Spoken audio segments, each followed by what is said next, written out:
आज सुबह से ही सब घर में बड़े लोग एकत्रित थे और बैठकर मेरी प्राथमिकताएं तय कर रहे थे।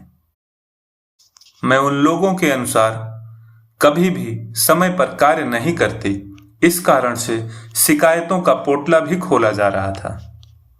जब वे लोग मेरी प्राथमिकताएं तय कर रहे थे, उस समय उन लोगों को चाय नाश्ता पकड़ाने का काम भी मेरा ही था।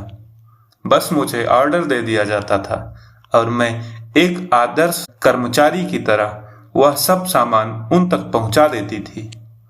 पर फिर भी मैं कभी इस घर की जिम्मेदार सदस्य नहीं रही। चलिए मैं आपको अपना परिचय कराती हूँ। मेरा नाम सविता है।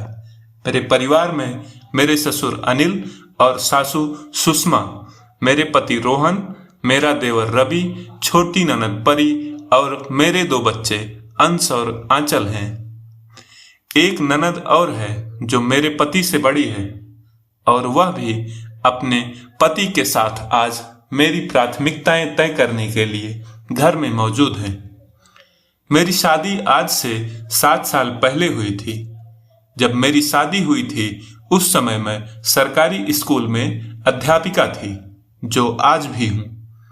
उस समय यह इनके लिए गर्व की बात होती थी, पर आज ये उनके लिए मुसीबत बन चुकी है, क्योंकि अपना स्टैंडर्ड दिखाने के लिए बहू वर्किंग है बताने बड़ा मजा आता है, पर उसके साथ साथ जो जिम्मेदारियां होती हैं वह निभाने में रोना आता है। मेरी सैलरी लेना कभी किसी को बुरा नहीं लगा, पर मेरी मदद करना और उसका नतीजा था कि आज सब लोग एकत्रित हुए हैं। पहले तो बड़ों लोगों का कहना था कि इसके माता पिता को भी बुला लिया जाए तो कम से कम फैसला पारदर्शी रहेगा। फिर पता नहीं क्या सोचकर उन लोगों ने मेरे माता पिता को नहीं बुलाया, बस मेरे भाई अजय को बुलाया था, जो कि उम्र में मुझसे 5 साल छोटा था और फिलहाल कॉलेज की पढ़ाई कर रहा था। स्कूल जाने से पहले जैसे हम हमारा होमवर्क करते हैं, उसी तरह मेरे भाई के आने से पहले किसको क्या बोलना है उसी पर कार्य किया जा रहा था। सब अपनी अपनी पोटली में से अपनी अपनी शिकायत बाहर निकाल रहे थे। सबसे ज्यादा शिकायत की भरमार तो मेरी सासू माँ और मेरे पति को ही थी। बाकी सबकी शिकायत तो मिर्च मसाले की तरह थी, पर फिर भी मैं चुपचाप काम कर रही थी। पता नहीं क्यों आज मेरे मन में कोई घबराहट नहीं थी, पर इतना जरूर है कि मेरे मन में कुछ चल तो रहा था, जो शायद थोड़ी देर बाद बाहर आने वाला था। इतने में अजय घर आ गया। मैंने ही उसे जाकर दरवाजा खोला। हर बार हंस मुस्कुराकर गले लगने वाला भाई आज चुपचाप मौन होकर मेरी तरफ देख रहा था। उसने कुछ नहीं कहा, मैंने भी कुछ नहीं कहा और उसे लेकर मैं उस कमरे में चली गई जहां सब लोग एकत्रित थे। कमरे में पहुंचते ही उसने सभी को नमस्ते कहा, पर किसी ने भी उसके नमस्ते का कोई उत्तर नहीं दिया। बस रोहित जी ने उसे बैठने का इशारा कर दिया। उसे वहां छोड़कर मैं पानी लेने चली गई। जब रसोई से पानी लेकर आई तो देखा कि सभी लोग अजय को घेर कर बैठे हैं। मुझे देखते ही मेरी सासू माँ ने अपनी शिकायत शुरू की।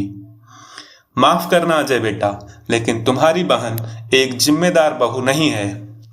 कल सुबह ही ये मुझे दवा देना भूल गई। और तो और कई बार इसे याद दिलाना पड़ता है कि ससुर जी की दवा का वक्त हो गया है। कोई काम समय पर नहीं करती, यहाँ तक कि जब उसकी मदद करूं तब जाकर यह काम करती है। आजकल कोई हिसाब किताब भी नहीं देती। पता नहीं अपनी सैलरी कहाँ खर्च करती है। हाँ, भाभी तो बिल्कुल कामचोर हैं। बेचारी मेरी माँ को इस उम्र में भी काम करना पड़ता है।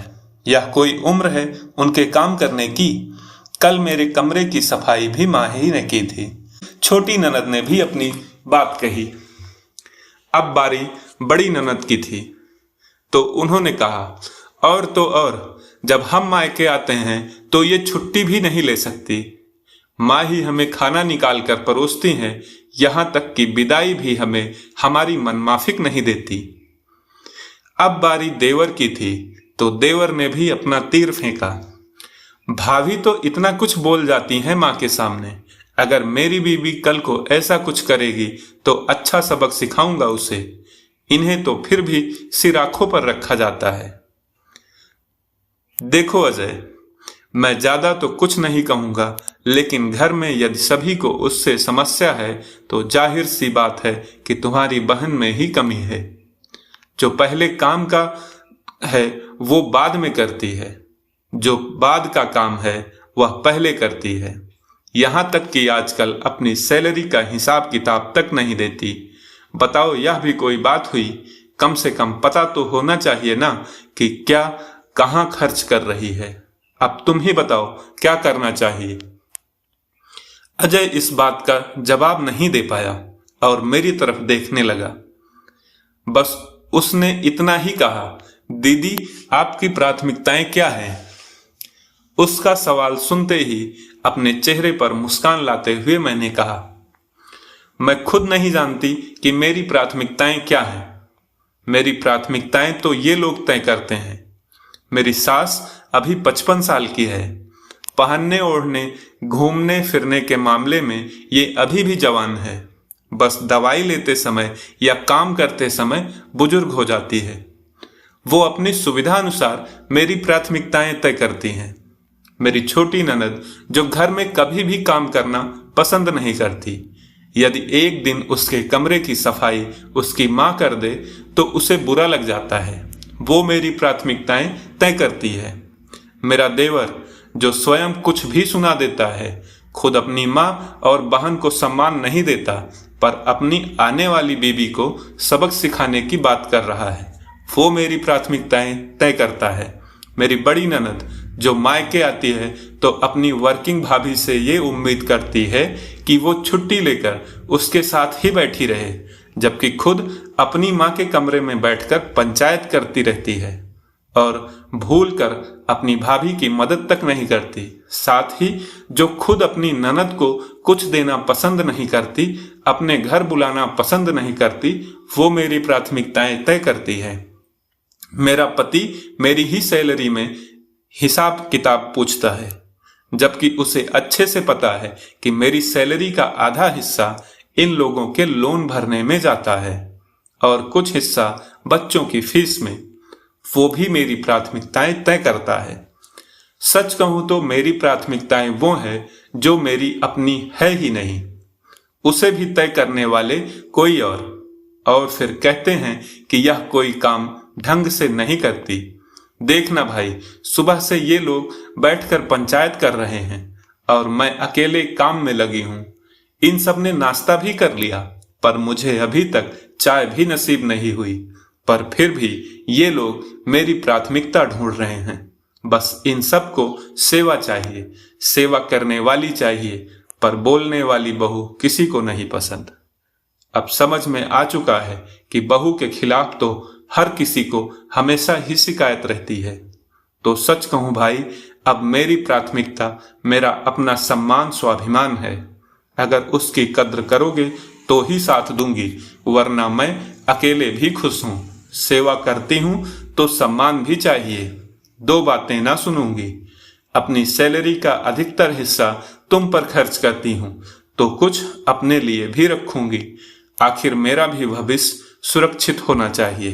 अब तुम जानो और ये लोग जाने, मैंने अपनी प्राथमिकताएं बता दी हैं और इसमें अब कोई बदलाव ना करूंगी। मेरे जवाब को सुनकर किसी ने मेरे खिलाफ बोलने की हिम्मत नहीं की। सचमुच इतना कुछ बोल लेने के बाद दिल में बड़ा सुकून था।